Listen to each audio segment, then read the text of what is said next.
by state agents at the various borders. This issue of harassment on the road is becoming a very big issue. We've had interactions with cross-border drivers and traders, and they keep complaining about harassment on the road between Aflao and Semeboda. We just had a survey which indicates that drivers spend something above $100 in terms of bribes that they pay on the way. And these things sort of make people get disillusioned about the whole integration exercise. At the border, the minister will not be there. The ambassador will not be there. Those who are there, they have their chance to do their own thing. So although everything is nicely written on paper, it is time for proper supervision at the borders so that we enjoy the freedom of being in an ECOWAS state. The three-day workshop recommended that member states should install security cameras at border posts as one of the means of checking the malpractices of such entry points. Participants also recommended that information and complaints desks be created at entry points to address violation of rights of community citizens, while trans-border traders should be educated on relevant community protocols. In addition, participants recommended that the planned introduction of a common currency be expedited in view of its critical role in fostering intra-regional trade. Member states were urged to harmonize their laws and policies with ECOWAS protocols and decisions to facilitate compliance and implementation. The forum also recommended the integration of the values of ECOWAS into the educational curricula in member states to inculcate the sense of community into citizens. The Director of International Relations of Ghana Students Association, who was one of the participants, underlined the imperative of carrying the youths of West Africa along. Young people want to feel ECOWAS, they want to see themselves involved in the process. They want leaders to involve them at every point in time so that they will know that we are part of it, because anything you are part of, you can participate in it fully with your heart. The workshop participants called on the ECOWAS Commission to adopt the bottom-up approach to foster greater involvement of ordinary citizens in the formulation and implementation of its programs.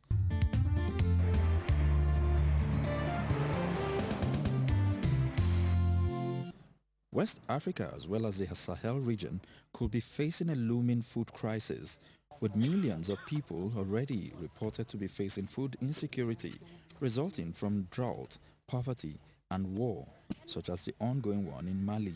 The rainy season has been very erratic, and consequently folks who sowed and finally the crops have not been able to complete their cycle, and consequently they just stopped short, and that's why we have a deficit in Chad, for example, about up to 455 metric tons of deficit. We got cut off. Our neighbors, Cote d'Ivoire was in crisis, we were in crisis, Sierra Leone was in crisis. So it was difficult. All these pieces put together just made things worse.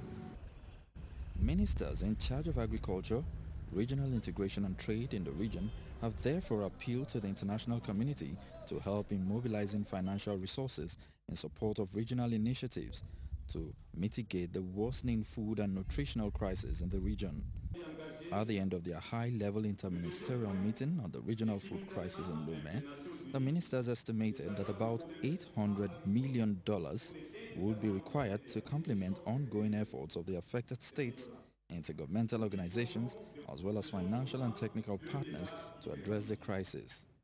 The meeting noted that the ECOWAS Commission had already mobilized about $9.5 million the West African Monetary and Economic Union, UEMOA Commission, $8 million towards reducing the food deficiency, but noted that more efforts were required, especially to assist the three countries worst hit, Mali, Niger, and Senegal. In a 20-point communique at the end of the meeting, the ministers also urged governments in the region to comply with the African Union's 2003 Maputo Declaration, requiring governments to allocate a minimum of 10% of the annual national budgets to agriculture and food security. Furthermore, the ECOWAS Commission was called upon to fast-track the establishment of a regional agency and regional fund for food and agriculture this year, and collaborate with UEMOA in providing the necessary infrastructure for the improvement of food production, livestock movement, and better living conditions for pastoral communities. Togo's Prime Minister Gilbert Fesson Humbo, at the opening of the meeting, called for concerted measures to deal with the root causes of food crisis in the region. He said member states of ECOWAS, UEMOA, and the Permanent Interstate Committee for Drought Control in the Sahel, including Chad and Mauritania, have already recorded 9% reduction in cereal production this year compared to the 2010-2011 crop season. President of the ECOWAS Commission, Kadri Desire Ouedraogo, noted that between 13 million and 16 million people are already facing food insecurity in the region, especially in the Sahel belt, with 9 hardest hit countries: Burkina Faso, Cape Verde, the Gambia, Ghana, Guinea-Bissau, Liberia, Niger, Senegal. The minister's recommendations will be fed into the summit of regional leaders for urgent regional actions. The high-level meeting was attended by member states of ECOWAS, UEMOA, and CILSS, including Chad and Mauritania, as well as representatives of financial and technical partners. Prior to the ministerial meeting, experts had extensive sessions at a workshop to examine measures already put in place at national, regional, and international levels in order to prevent the food crisis. They analyzed the food situation in the region, needs of countries affected by the crisis, funding, as well as interventions of partners and humanitarian issues. We now have in place response plans that address 2 specific issues: nutrition and food security.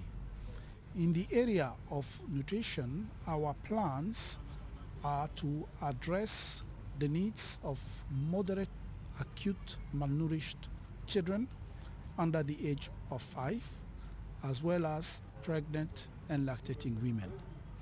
At the same time, we are implementing in those 8 countries some preventive nutrition programs, basically providing specifically designed nutritious food to children under 2 years of age, as well as pregnant and lactating women.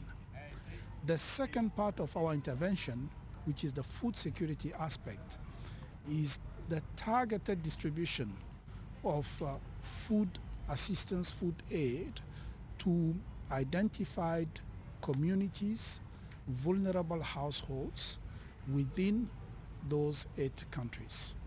UNICEF is supporting governments, and inside of those governments, more particularly the Ministry of Health. The Ministry of Health to provide a nutritional response, but also to document the situation and to ensure that we have regular surveys which allows country to adapt not only their response but also their appeals to donors and surrounding countries in responding to the needs.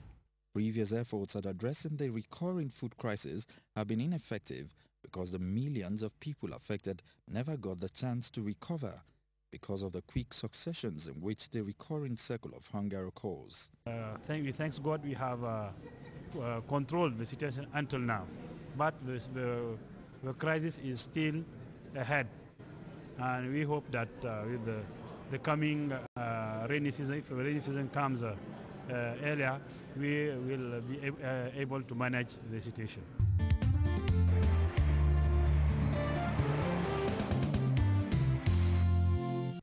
The responsibility to protect, also known as R2P, was unanimously adopted by the heads of state and government at the 2005 UN World Summit to prevent and halt genocide, war crimes, ethnic cleansing, and crimes against humanity.